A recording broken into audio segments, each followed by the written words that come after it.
Magandang umaga mga kahuan, narito na ang ulat sa panahon today. Narito na ang lagay ng ating panahon ngayong araw nga ng Linggo, June 29, 2025.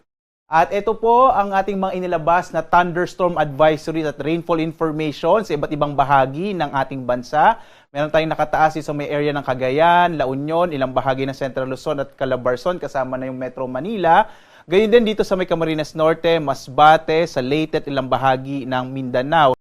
At dito nga sa ating latest satellite images, patuloy pa rin ang epekto ng southwest monsoon o habagat, partikular na nga dito sa may kanlurang bahagi ng Luzon, kasama din yung Visayas at kanlurang bahagi ng Mindanao. So inaasahan pa rin natin ang magiging maulap ang kalangitan na mas malaking tsansa ng mga pag-ulan sa may kanlurang bahagi ng Luzon, kasama yung Pangasinan, Zambales, Bataan, Cavite, Batangas, Occidental Mindoro at gayon din sa Palawan.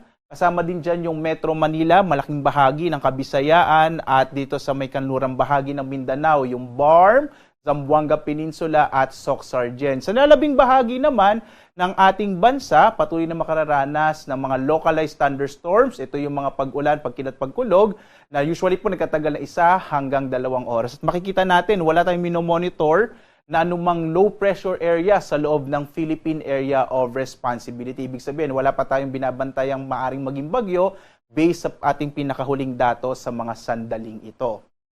At dito nga sa Luzon, inaasahan pa rin natin ang malaking tsansa ng mga pag-ulan ngayong araw na ito sa may area ng Pangasinan, Zambales, Bataan, kasama itong Batangas, Cavite, at gayon din sa Occidental Mindoro at ang Metro Manila. Magiging maulap po yung kalangitan na may mga kalat-kalat ng mga pag-ulan, pagkinat, pagkulog, dulot nga ito ng hanging habagat. So ito yung magdadala ng pag-ulan or malaking chance ng mga pag-ulan dito sa may kanlurang bahagi ng Luzon. Ang nalalabing bahagi naman ng Luzon ay makararanas ng mga isolated o pulupulong pag-ulan, pagkinat, pagkulog kadalasan sa hapon hanggang sa gabi, dulot nga ng mga localized thunderstorms, lalong-lalo na dito sa may northern part ng Luzon.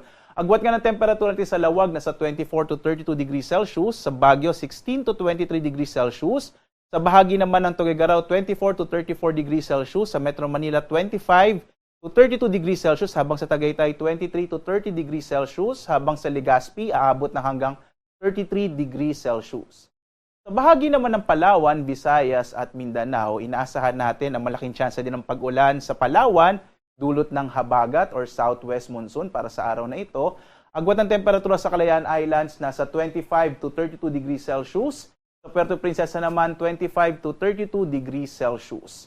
Malaking bahagi din ng Kabisayaan ay makararanas ng mga kalat-kalat na mga pag-ulan, pagkinat, pagkulog, dulot ng southwest monsoon o habagat para sa araw na ito. Agwat ang temperatura sa Iloilo, 26 to 32 degrees Celsius. Sa Cebu naman, 25 to 32 degrees Celsius.